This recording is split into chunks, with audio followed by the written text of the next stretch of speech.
আসসালামু আলাইকুম রহমতুল্লাহি ওয়া বারাকাতুহু নাহমাদুহু ওয়া সাল্লি আলা রাসূলিহি মাউযু বিল্লাহি মিনাশ শাইতানির রাজিম বিসমিল্লাহির রহমানির রহিম বাবু মান নামা আও আলাল লাইলি ওয়া আহইয়া রাআহু। আজকের বক্তব্য ছিল যে ব্যক্তি রাতের প্রথমাংশে ঘুমিয়ে থাকে এবং শেষ অংশকে সালাত ও জিকিরের মাধ্যমে পার করে সে সম্পর্কে। আমি যে হাদিসটি তেলাওয়াত করেছি সহিহ বুখারী প্রথম খণ্ড পড়ব অধ্যায় 15 ওয়াকালা সালমা লিআবি দারদাহ রাদিয়াল্লাহু আনহুমা নাম ফালাম্মা কানা মিন আখিরিল লাইল ক্বালা কুম ক্বালা নবী সাল্লাল্লাহু আলাইহি ওয়াসাল্লাম সাদাকা সালমান রাদিয়াল্লাহু আনহু আবু দারদাহ রাসূলুল্লাহকে রাতের প্রথমাংশে বললেন, এখন ঘুমিয়ে পড়ো। শেষ রাত হলে তিনি বললেন, এখন উঠে পড়ো। বিষয়টি অবগত হয়ে নবী সাল্লাল্লাহু আলাইহি ওয়াসাল্লাম ইরশাদ করলেন, সালমান যথার্থ বলেছে। সালমান কি করেছে? যথার্থ বলেছে। এই হাদিসকে কি হাদিস বলা হয়? যে হাদিসে রাসূলুল্লাহ সাল্লাল্লাহু আলাইহি ওয়াসাল্লামের কথা উদ্ধৃত আছে তাকে কাউলি হাদিস বলে। যে হাদিসে রাসূলুল্লাহ সাল্লাল্লাহু আলাইহি ওয়াসাল্লামের কাজের বিবরণ আছে সে হাদিসকে ফিলি হাদিস বলে। যে হাদিসে সাহাবীরা কাজ করেছে রাসূলুল্লাহ সাল্লাল্লাহু আলাইহি ওয়াসাল্লাম সমর্থন করেছে তাকে তাকরি হাদিস বলে। এটি কি? তাকরি হাদিস। রাসূলুল্লাহ সাল্লাল্লাহু আলাইহি ওয়াসাল্লাম কি করেছে? সমর্থন করেছে। এটাকে কি? তাকরি হাদিস বলে। সহিহ বুখারী প্রথম খণ্ডে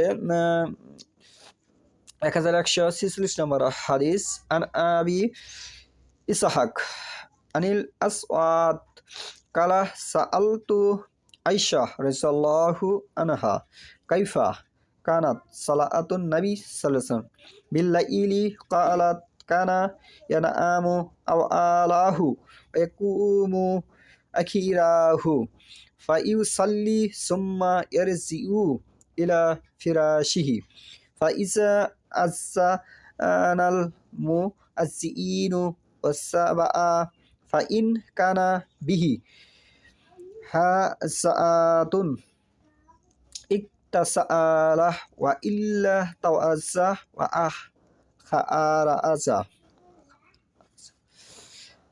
আসওয়াদ রাদিয়াল্লাহু হতে বর্ণিত তিনি বলেন, আয়েশা রাদিয়াল্লাহুকে জিজ্ঞেস করলাম, রাতে নবী সাল্লাল্লাহু আলাইহি ওয়াসাল্লামের সালাত কেমন ছিল? তিনি বললেন, তিনি প্রথমাংশে ঘুমাতেন, শেষ অংশে জেগে সালাত আদায় করতেন। অতঃপর তার ফিরে যেতেন। মুয়াজ্জিন আজান দিলে শীঘ্রই উঠে পড়তেন। তখন তার প্রয়োজন থাকলে গোসল করতেন, নইলে ওযু করে মসজিদের দিকে বেরিয়ে যেতেন। এখানে যে কথাটি হাদিস থেকে স্পষ্টভাবে বোঝা যাচ্ছে, প্রথমাংশে ঘুমিয়ে পড়তেন নবী সাল্লাল্লাহু আলাইহি ওয়াসাল্লাম, প্রথমাংশে ঘুমাতেন, শেষ অংশে জেগে সালাত আদায় করতেন। অতঃপর তা আবার ঘুমিয়ে যেতেন। মুয়াজ্জিন আজান দিলে শীঘ্রই উঠে পড়তেন। তখন তার প্রয়োজন থাকলে, যদি তখন প্রয়োজন থাকে, হয় গোসল করতেন, নইলে ওযু করে মসজিদের দিকে বেরিয়ে যেতেন।